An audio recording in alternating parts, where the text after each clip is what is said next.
हुण अगले कहानीकार जनाब शहजाद असलम साहब इस कहानी दरबार लई अपनी मुलाजमत के सिलसिले मैलसी होंदे ने उत्थों तशरीफ लियाए ने इत्थे साडे कहानी दरबार साडी दरखास्त है। आओ जी तशरीफ लिया।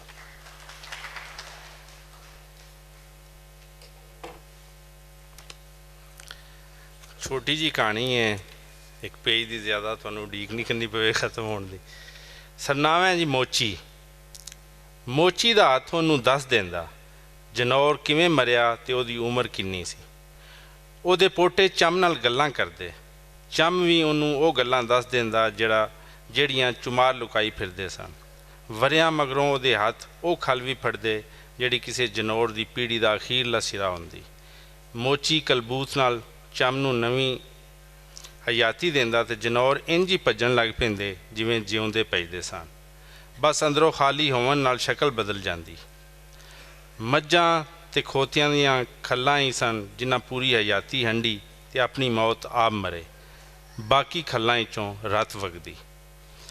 मोची नूं अपने काम की कदर उस दिन वधेरी लगी जदों एक सियाणे उहनूं ये दस्सिया भी जिउंदे बंदियां दी कहानी जुत्तियां दी कहानी है, कुछ मारन वाले ने कुछ खावन वाले।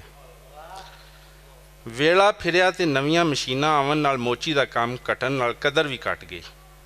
उंज भी उहदा दिल हुण जुत्तियां सीन नूं ना करदा, उहनूं इंज लगदा जिवें अपने निक्के बालां दी खल नूं तरोपे लाउंदा होवे।